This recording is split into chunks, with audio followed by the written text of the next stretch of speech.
আসসালামু আলাইকুম। আজকে একটা বিষয় নিয়ে আপনাদের সাথে শেয়ার করব, যে বিষয়টা নিয়ে আমিও অনেকটা অবাক হয়ে গেছি। তার কারণ হচ্ছে আমাদের যে বকনা বাছুরটা আছে, এই বকনা বাছুরটা মানে 14 মাসের মধ্যে হিটে চলে আসছে। আজ থেকে গত 6 মাস আগে এই বাছুরটা আমরা আমার মামার কাছ থেকে কিনে নিয়ে আসি। এর পরবর্তীতে আমাদের এখানে 6 মাস থেকে যখন আমরা এই বাছুরটা নিয়ে এসেছিলাম, তখন এই বাছুরটার বয়স ছিল 8 মাস।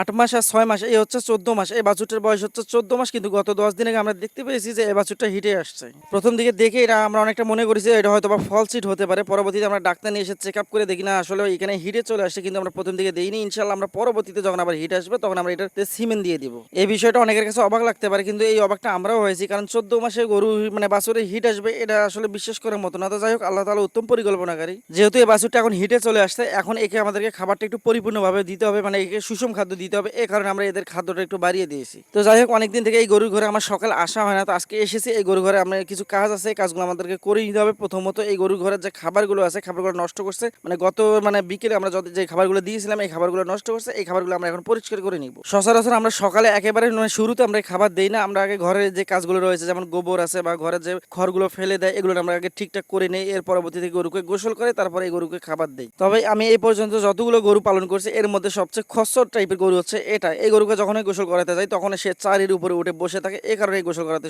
অসুবিধা হয়। আরেকটা বিষয় একটু বলে রাখি, গত কয়েকদিন আগে আমরা একটা গরু নিয়ে এসেছিলাম, মানে কয়েকদিন বলতে হয়তো বা গত 2 মাস আগে একটা গরু নিয়ে এসেছিলাম। এই গরুটার ছবি আর ভিডিও আমরা দিয়ে দিয়েছি। তবে এই গরুটা আমাদের ঘরে নেই, এই গরুটা আমরা বিক্রি করে দিয়েছি। বিক্রি করার পিছনে একটা কারণ হচ্ছে, এই গরুটাকে যখন আমরা আমাদের বাড়িতে নিয়ে এসে আনার 2-1 দিন আমরা দেখতেছিলাম যে গরুটা একটু কম খাবার খাচ্ছিল। কিন্তু প্রথম দিকে আমরা বুঝতে পারছিলাম যে হাট থেকে গরু নিয়ে আসলে কিছুটা কম খাবার খায়, কিন্তু পরবর্তীতে দেখলাম না, আসলে এই গরুটা একেবারেই কম খাবার খায়। কারণ হচ্ছে গরু যদি কম খাবার খায় তাহলে গরুর গ্রোথ কিভাবে আসবে? তো এই কারণে আমরা এই গরুটা বিক্রি করে দিয়েছি। মানে আমাদের কাছে অতটা ভালো লাগেনি যে গরু, আমাদের ইচ্ছা যে গরু খাবে সবসময়। যেমন আমাদের এই গরুগুলো যা আছে, এই গরুগুলোকে যে কোনো খাবার দেই না কেন, খুব দ্রুত সময় এই খাবারগুলো খেয়ে থাকে। তো এই গরুটার খাবারের চাহিদা একেবারে কম ছিল, এই কারণে আমরা গরুটা বিক্রি করে দিয়েছি। এর পরবর্তীতে আমরা গরু কিনতে চেয়েছিলাম, কিন্তু সব জায়গায় আমরা খুরা রোগের সংক্রমণটা দেখতে পেয়েছি। এই কারণে আপাতত গরু কেনা আমাদের বন্ধ আছে। ইনশাল্লাহ পরবর্তীতে সবকিছু ঠিকঠাক থাকলে তখন আমরা গরু কিনে নিয়ে আসবো। আর গরুকে আমরা কি কি খাবার দিই, এর আগে আমাদের ভিডিওর প্লে লিস্টে দেওয়া আছে যে আমরা কিভাবে খাবার বানাই। তো আবারও নতুন করে বলতেছি যে আমাদের খাবারের তালিকায় কি কি দেওয়া থাকে। প্রথম দিকে দিই আমরা একবারে ভুট্টার গুঁড়া, মানে একেবারে ভুট্টার গুঁড়া, যে মিহি গুঁড়োটা আছে ওই গুঁড়োটা আমরা দিই। এর পরবর্তীতে আমরা দিই হচ্ছে গমের ভুসি আর হচ্ছে ধানের কুড়া। আর প্রোটিনের জন্য আমরা দিই সয়াবিনের যে 40% যে খৈলটা আছে, এই সয়াবিনের খৈলটা দিই। এর পাশাপাশি আমাদের যে ঘাস থাকে, খড় থাকে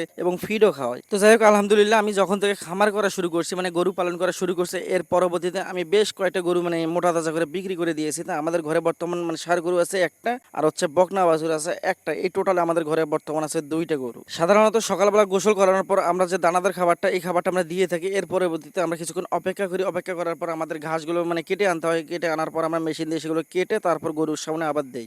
দানাদার খাবার দেওয়ার পর আমরা ঘাস কাটতে চলে যাই, এবং ঘাসগুলো কেটে আনার পর আমরা আধা ঘন্টা পরে এই ঘাসগুলো আবার এদেরকে দিয়ে থাকি। এর পরবর্তীতে আমাদের সাধারণ দিনে তেমন কিছু লাগে না, হয়তো বা খড় দিয়ে থাকি। আবার বিকেলের দিকে আমরা এই খাবারগুলো দিয়ে দিই। সবকিছু জন্য আলহামদুলিল্লাহ আমাদের অনেক দিন থেকে ইচ্ছা যে আমাদের ঘরের মধ্যে একটা গাভী থাকবে, গাভীর আর কি হচ্ছে বাছুর হবে, দুধ দহন করব আমরা। তো এই ইচ্ছার কারণে আমরা কিন্তু এই বকনা বাছুরটা কিনে নিয়ে এসে আলহামদুলিল্লাহ। তো আমাদের এই বকনা বাছুরটা হিটে যেহেতু আসছে, আগামী কিছুদিনের মধ্যে আবার হিটে চলে আসবে, তখন আমরা সিমেন্ট দিয়ে দিব ইনশাল্লাহ। তো যাই হোক, আজকে এই পর্যন্ত। একটু দোয়া করবেন আমাদের, যেহেতু এটা নতুন বাছুর, এটাকে যখন আমরা সিমেন্ট দেবো ইনশাল্লাহ এটা যেন কনসেপ্ট করে। তো আজকে এই পর্যন্ত। আসসালামু আলাইকুম রহমতুল্লাহ বারাকাতুহু।